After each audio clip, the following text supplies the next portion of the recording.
காலை நேர பிரதான செய்திகளின் ஊடாக நர்மதா சிறில் முதலில் தலைப்பு செய்திகள். இந்த ஆண்டு மாகாண சபை தேர்தல் நடத்தப்படுமா? மஹிந்த தேசப்பிரியவின் கணிப்பு. காப்போது சாதாரண தர பரீட்சை முன்னேறிய வடக்கு மாகாணம் 566 மாணவர்கள் நைனி. எரிபொருள் விலைகளை குறைக்கிறது பாகிஸ்தான். இனி விரிவான செய்திகள். இலங்கையில் நிலுவையில் உள்ள மாகாண சபை தேர்தல்களை இந்த ஆண்டுக்குள் நடத்துவது சாத்தியமற்றது என தேர்தல்கள் ஆணைக்குழுவின் முன்னாள் தலைவர் மஹிந்த தேசப்பிரிய தெரிவித்துள்ளார்.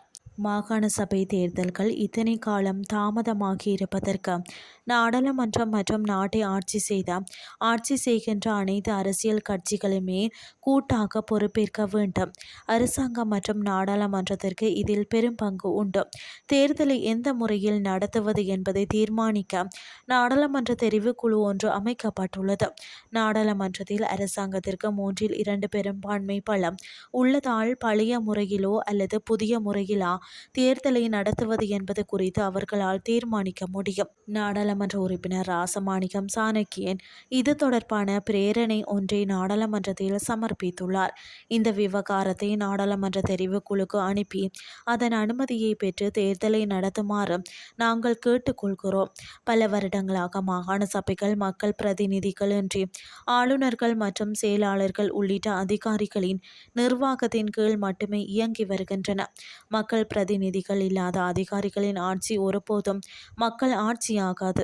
இது முற்றிலும் ஜனநாயகத்திற்கு எதிரானது. ஒருவேளை கலப்பு விவகார பிரதிநிதித்துவ முறையின் கீழ் தேர்தலை நடத்த தீர்மானித்தால் எல்லை நிர்ணய அறிக்கையை மறுசீரமைக்க புதிய எல்லை நிர்ணய குழு ஒன்றை அமைத்து அந்த பணிகளை முடிக்க குறைந்தது 4 மாதங்களாவது தேவைப்படும். எனவே இந்த ஆண்டுக்குள் தேர்தலை நடத்த முடியாது. திரைசேரியில் பணம் இருப்பதாக கூறப்படுகிறது. ஆனால் மக்கள் விடுதலை முன்னணியின் பொதுச் செயலாளர் ரில்வின் சில்வா நிதி இல்லை என்றும் அந்த பணம் டிட்வா பாதிப்புகளை சீர் செய்ய செலவிடப்பட்டதாகவும் கூறியிருந்தார். பணத்தை அவ்வாறு டிட்வா செலவுகளுக்கு செலவிட்டதாக கூறுவது ஒரு சுவாரஸ்யமான விடயம். நாங்கள் அரசு சேவையில் இருந்த காலத்தில் அப்படி ஒரு விடயத்தை கேள்விப்பட்டதில்லை. இப்போது அப்படி எதுவும் முறை இருக்கிறதா என்று எனக்கு தெரியவில்லை என அவர் குறிப்பிட்டார்.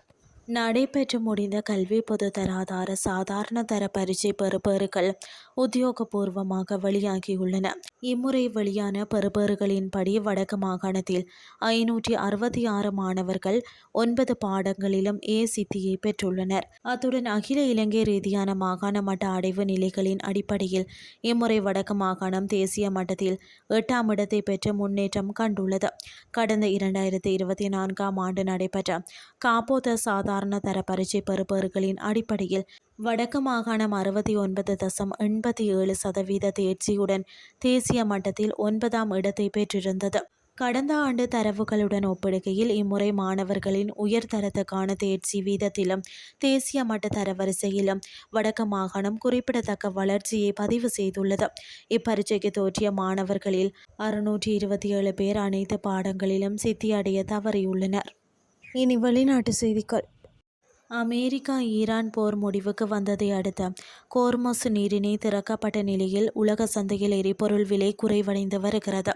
இந்த எரிபொருள் விலை குறைவை கருத்தில் கொண்டு மக்களுக்கு நன்மை அளிக்கும் வகையில் பாகிஸ்தான் அரசாங்கம் எரிபொருள் விலைகளை குறைக்க முடிவு செய்துள்ளது.